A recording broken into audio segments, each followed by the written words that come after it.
What's going on, everybody? Today I'm going to be showing you guys some of the best places to go when you're setting up your trail cameras, hunting stands, anything to do with deer. And I'm going to show you guys some tips and tricks on how to use those things in max efficiency. So I'm setting up my own trail camera today. I just bought it, and I needed a bunch of batteries for it, so I got to stop by the store and grab a ton of batteries. These things take AA, and they take like 20 of them. So I got to go get a bunch of batteries. My other trail camera that I already have set out there is also dead, so I'm going to need like 40 AA batteries. So I got to get all those, and then I'll see you guys out there in the woods. All right, we got batteries, and more batteries. So should last us a pretty long time. So I'm out here right now because I got to go get my own trail camera, but I'm going to show you guys something real quick because this is the tip that I learned. When you're setting up a hunting stand, you don't want to set up a hunting stand where there's not room to shoot. This is going to sound really clear to people, obvious to people, but if you're really, really new, then I guess you should learn. But have this big tree here, open area, cornfield all out through here. Perfect for a hunting stand. However, not a trail camera. If you want to have a trail camera, you can't have it out in the open. And you're going to ask me why. It's because when you put a trail camera out in the open, especially a really good trail camera, you get a lot of bad, just a lot of if it's really sensitive, you get so many problems with it. Like one day I was at school, this is a true story. I was at school and I come back and I look at my phone and I have 300 notifications on my phone from my trail camera app. And I'm just like so excited. And when I come and I look in the pictures, there's nothing in any of my pictures because of the sun. When the sun hits your trail camera, a lot of times it'll spook it off or set it off, and yeah, you'll end up with 300 pictures of just the same exact thing over and over again. So when you're setting up a trail camera, you just don't want to have it out in the sun. You don't want to have it out in the middle of this vast area anyways, because you'll just get pictures of birds and crap flying in the air. It's just really annoying. So you don't want to do that. But for a hunting stand, this is ideal. There's a hunting stand up in one of those trees up there right now anyway. So yeah, this is literally ideal for a hunting stand, but not at all for anything related to trail cameras, that's for sure. If you guys have ever heard of shed hunting, we do that on our channel a lot, or we're going to be doing it. But that won't be for a couple more months. But cornfields are the best for that too. Obviously, because deer like to eat. And when they like to eat, they like to spend a lot of their time in the cornfields. And it's not in the middle of the woods. So it's really easy to just go out in a cornfield and be able to find more antlers because it's more open. You can see them from further distance. Whether it's being in the woods or just kind of going around trees and bushes and stuff. In my opinion, some people might be different.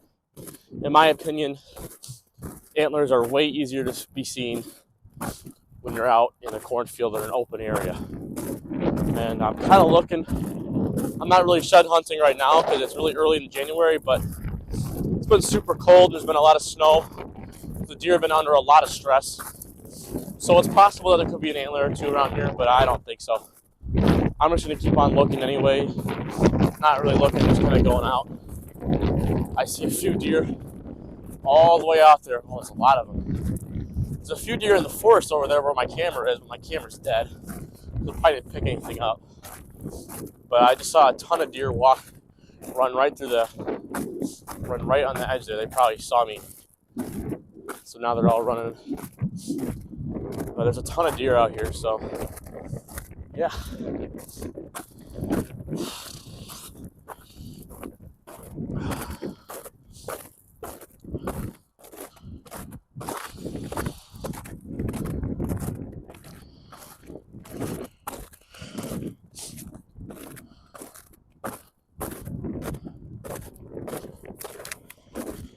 And so when you're setting up a trail camera, you just don't want to have it out in the sun. You don't want to have it out in the middle of this vast area anyways, because you'll just get pictures of birds and crap flying in the air. It's just really annoying. So you don't want to do that. But for a hunting stand, this is ideal. There's a hunting stand up in one of those trees up there right now anyway. So yeah, this is literally ideal for a hunting stand, but not at all for anything related to trail cameras, that's for sure. If you guys have ever heard of shed hunting, we do that on our channel a lot, or we're going to be doing it, but that won't be for a couple more months. But cornfields are the best for that too, obviously, because deer like to eat, and when they like to eat, they like to spend a lot of their time in the cornfields, and it's not in the middle of the woods, so it's really easy to just go out in a cornfield and be able to find more antlers because it's more open. You can see them from further distance. Whether it's being in the woods or just kind of going around trees and bushes and stuff. In my opinion, some people might be different. In my opinion, antlers are way easier to be seen when you're out in a cornfield or an open area. And I'm kind of looking. I'm not really shed hunting right now because it's really early in January, but it's been super cold. There's been a lot of snow. The deer have been under a lot of stress. So it's possible that there could be an antler or two around here, but I don't think so. I'm just going to keep on looking anyway. Not really looking, just kind of going out. I see a few deer all the way out there. Oh, there's a lot of them. There's a few deer in the forest over there where my camera is, but my camera's dead. So I probably didn't pick anything up. But I just saw a ton of deer run right on the edge there. They probably saw me. So now they're all running. But there's a ton of deer out here, so yeah.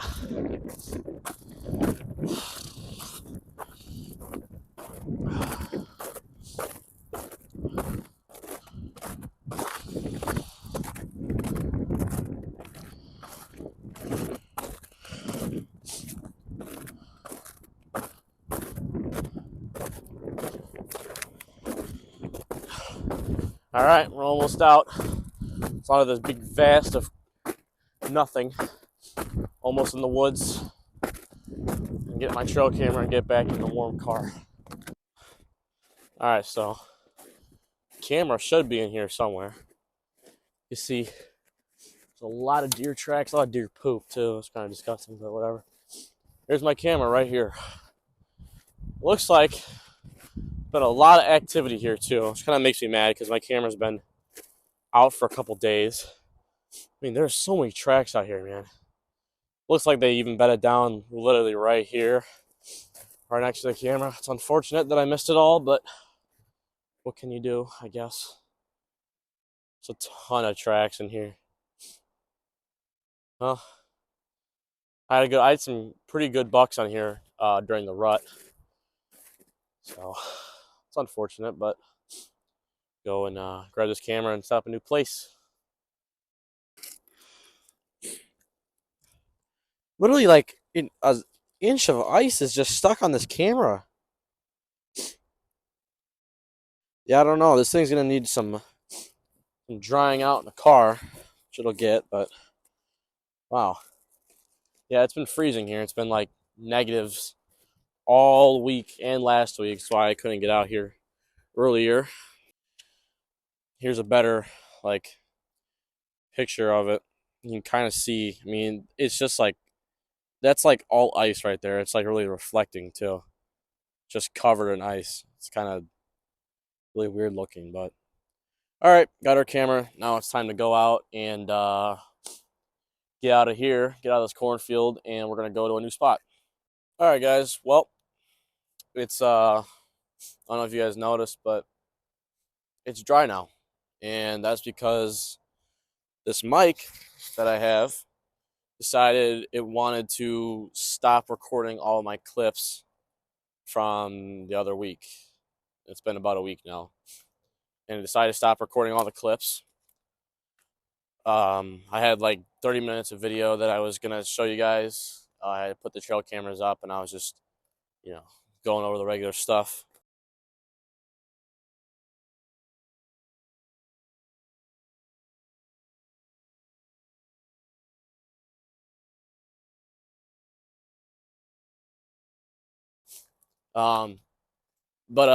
Yeah. So I got the trail cameras up in both places.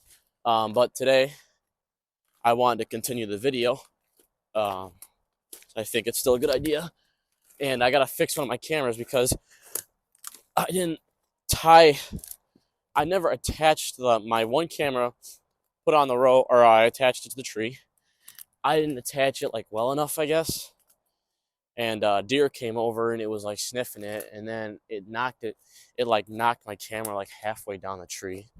So I just stepped in deer poop. That's nice. Uh, but yeah. So, ow, where am I at right now? Okay, I'm over here. It's also, we had like 5 inches of snow, and now it's all water. So everywhere that I was like walking in last week is like all swamp now. I think my camera probably is too. It's probably in the middle of the swamp, which I don't want to go and grab. So yeah, it looks like it is. Is it over here? I think. Don't be like me, guys. This is so stupid of me. I can't even believe I did this. Where's my camera at? There's a big tree over there.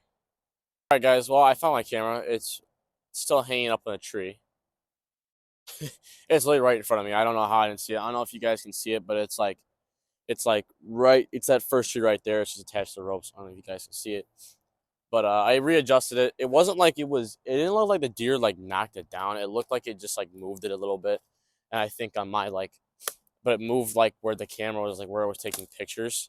Like it just moved that angle down, so it looked like it was lower. But now it's fixed. I'm just walking in sludge at the moment. But I'm gonna show you guys. Keep kind of going over a little bit of some stuff that I've learned through, all my years as being out here and everything related to deer. So, yeah, it's getting pretty dark, and I'm sitting in the middle of these train tracks. And while I'm talking to you guys, I'm also kind of waiting for a deer. I'm in a place where there's a lot of deer that kind of pop out of the woods, and so I was hoping maybe I see a buck today come across the train tracks, which during the rut, it's like guaranteed. It's like 99%, I swear. It's like 99% that I see a buck out here. It's really rare that it's not, that I don't see a buck across the tracks late at night chasing does.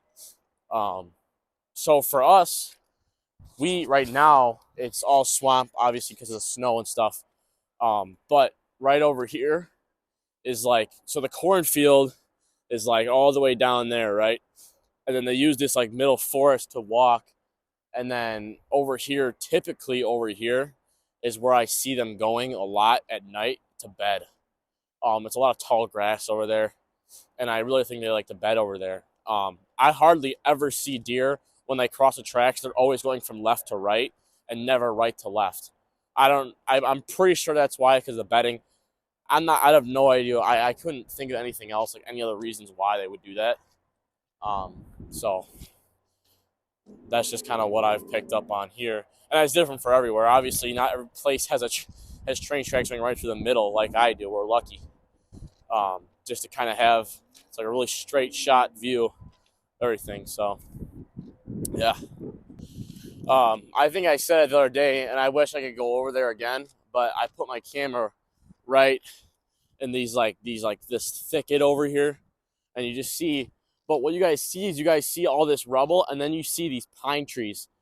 And my personal favorite spot to look for sheds, and I haven't seen like really any sheds actually on the pine trees, but I know that they're there, is when deer in the snow or rain, they bed under those thick trees like the pine trees or the evergreen trees, whatever you want to say, and they bed down there.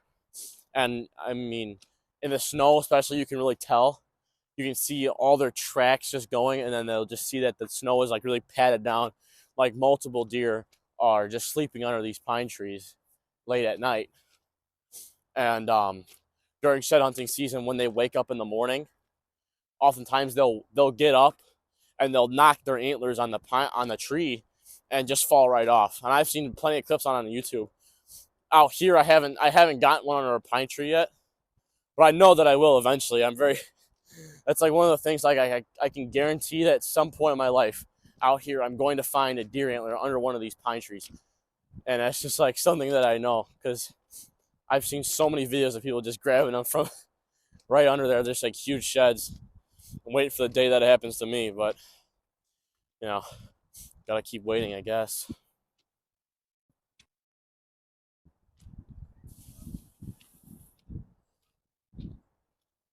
All right, we're gonna head down, get off these tracks real quick, and hopefully onto this dry forest over here. Normally this doesn't flood, but I don't know. Oh, normally doesn't flood in here, but we'll see. Kind of heading down to the river right now. I'll show you guys in a minute, but the river is super flooded. We had like big ice jams a couple days ago, and now it's just all melted because it's been like 40 degrees for the past few days. Now it's like all melted, so the river is rushing fast and it's high. It's really high right now here. So here's the river rushing really fast right now. And this is ice right here. It looks like a rock, but it's ice. And there's also like a lot of ice up here. So I'm gonna guess that the water was definitely up here at one point. Like this right here is an ice block. It's really muddy and stuff. I mean, it's like super muddy and like compact to the ground. So I'm gonna guess that there was a lot of flooding here just a day or two ago, maybe probably last night even. A little bit of snow left in the ground, and it is just filled with deer tracks here. These are all deer tracks all the way through here in the snow. It's like a hot path, it looks like, or unless it was just a huge group of doe that was walking by like recently. This is like one of the only places that still has a decent, like, good amount of snow on the ground. It's just like deer tracks galore out here. I think somebody commented this on like a video I had like a long time ago about like setting up my cameras, and it was about this time last year. And like they were just wondering like, why do you set them up late? I don't necessarily set them up late. I set them up in August or September. But I think it's really crucial to do it now. So I like to shed hunt more than I like to hunt. To be truthful, I think shed hunting is just more fun in my opinion because I just don't like getting up really early in the morning and getting mad when I get absolutely nothing and I sit out there for 6 hours and freeze. Whether I shed hunting, I could do it in April when it's a little bit warmer, and I just walk through a cornfield and find huge sheds. All right, well, the sun is really, really going down now, so I'm gonna go grab my bag and I guess call it a day. I'm really mad because I had like probably 30 minutes of video footage to show you guys of just, actually explaining things way better than I am right now. So hopefully I'll be able to maybe remake that kind of video when there's not as much water all over the woods, because I was actually able to show, some actual trees I would use for examples for hunting stands and just things that I've like picked up. And it's really hard to do that when all I have is a little bit of wood that's not underwater and the train tracks. It's really hard to like give examples and show you guys just with my phone. So I hope you guys really enjoyed the video. If you do, go subscribe. Our TikTok should be in our bio. I post a lot of short videos on there. I'll post clips of this YouTube video on there. But I also post like other videos on there. So if you want more of what's going on here, follow that. Tracks. I do not see any deer walking. So unfortunate, but whatever. All right, guys.